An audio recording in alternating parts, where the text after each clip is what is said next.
Hello, and welcome to the WHSS video series on steps to gaining housing. My name is Cassandra Toomey, and I am the WHSS case manager. Today we are going to discuss what are emotional support animals, pets, and service animals, and how does it relate to housing. Let's get into it. Pets can be an incredible part of someone's life. You create a certain type of relationship with a pet, and they are family to you. However, pet ownership can come at a cost. You will have to pay to keep a pet up to date with all medical needs. In addition, you will also have to pay for food and other pet needs such as cat litter. So when you are renting from a landlord, they will often post whether or not they allow pets in their rental, and they may limit certain breeds, weights, or number of pets they allow. The landlords that allow pets will often charge a pet deposit and pet rent. A pet deposit is often between $200 to $500 in addition to your regular security deposit. Pet rent is typically between $50 to $100 a month for each pet. Again, this is on top of your regular rent amount. Renters that have a service or support animal have different rights due to these animals being seen as a medical need and not a pet.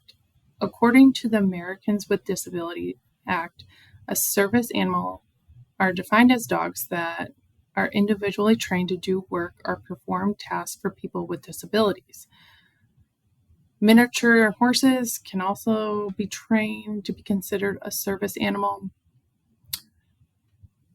Emotional service animals in Wisconsin, in the Wisconsin law, are defined as an animal that provides emotional support, well-being, comfort, and companionship for an individual, but that is not trained to perform tasks for the benefit of an individual with a disability.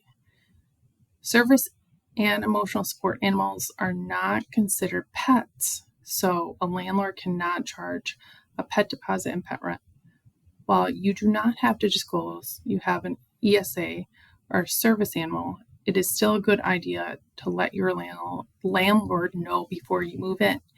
They can request documentation from you that is provided by a medical provider that you have a disability. It doesn't have to say what it is, and the animal is needed for your disability. You can also provide an ESA letter requesting a reasonable accommodation for your disability, and we have a sample letter here that you can review. In some instances, a landlord could deny your service or emotional support animal.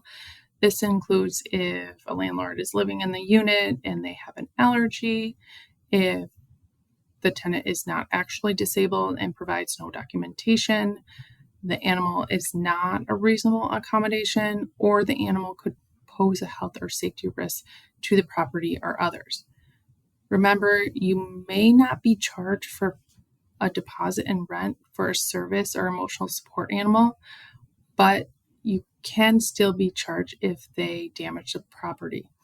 It's best practice to review information about a service animal through the Americans with Disabilities Act and take a look at Wisconsin law on ESAs. So get to know your rights when it comes to your service or emotional support animal. And thank you for watching. We will see you at the next video.